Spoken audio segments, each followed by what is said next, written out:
A Florida Fish and Wildlife officer recovering tonight, but not from a gator bite or a snake bite. Instead, he was nearly run over.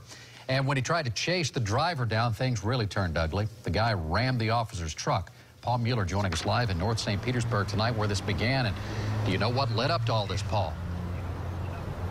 Well, one of the big questions tonight, Keith, did that driver specifically target the officer? Investigators, as of right now, aren't sure. What we can tell you is this. The incident happening here along a busy 66th Street North in North St. Petersburg. Take a look. The car made a sharp turn over into that parking lot, nearly hit that officer who was standing right outside his truck. Get a good look, a real good look. This 2012-2013 white Honda Accord EXL with major front-end damage. So, how did it get that way? Complete disregard for public safety. Complete disregard, investigators say, for this man, Florida Fish and Wildlife Commission Officer Reese Alvis. One of your officers' lives could have been put on the line with this. Absolutely. And it is scary. On Tuesday afternoon, Alvis had just gotten out of his truck and headed over to a work detail on 66th Street, just like this detail happening today. Then that Honda comes flying out of nowhere. Comes cutting a hard left across, swerves right into the parking lot, nearly strikes this officer. Alvis then got in his truck, chasing the car. It only lasted a few blocks.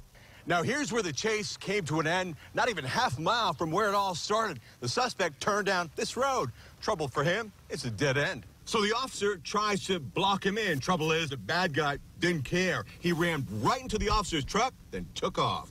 Oh, absolutely. He strikes the truck. It's aggravated battery. Robert Cox lives at the intersection of the crash, coming home to find police everywhere. I mean, are you shocked this happened in front of your house? To a degree, yeah. It's never happened before. We've been here for like 32 years. This could have been much worse. We're very thankful that no one was actually injured. And tonight, that driver facing some pretty serious charges, not only just taking off from that officer, but also aggravated battery on an officer, Keith. Hey, Paul, before you go, can you talk a little bit more about that chase? Because FWC officers, they have the legal right to follow suspects, but how did this one go about? Well, they have the lights, obviously. They have the siren, and the law also allows them to follow or to chase anyone in particular who they feel is behaving erratically, also posing any kind of threat to the general public. People, if you see those lights, you're going to have to pull over and pay attention. Thank you, Paul Mueller, live in North St. Petersburg. And we want to show you that car one more time Paul was talking about. If you see that white Honda Accord with considerable front-end damage, don't approach the driver. Instead, call St. Petersburg Police.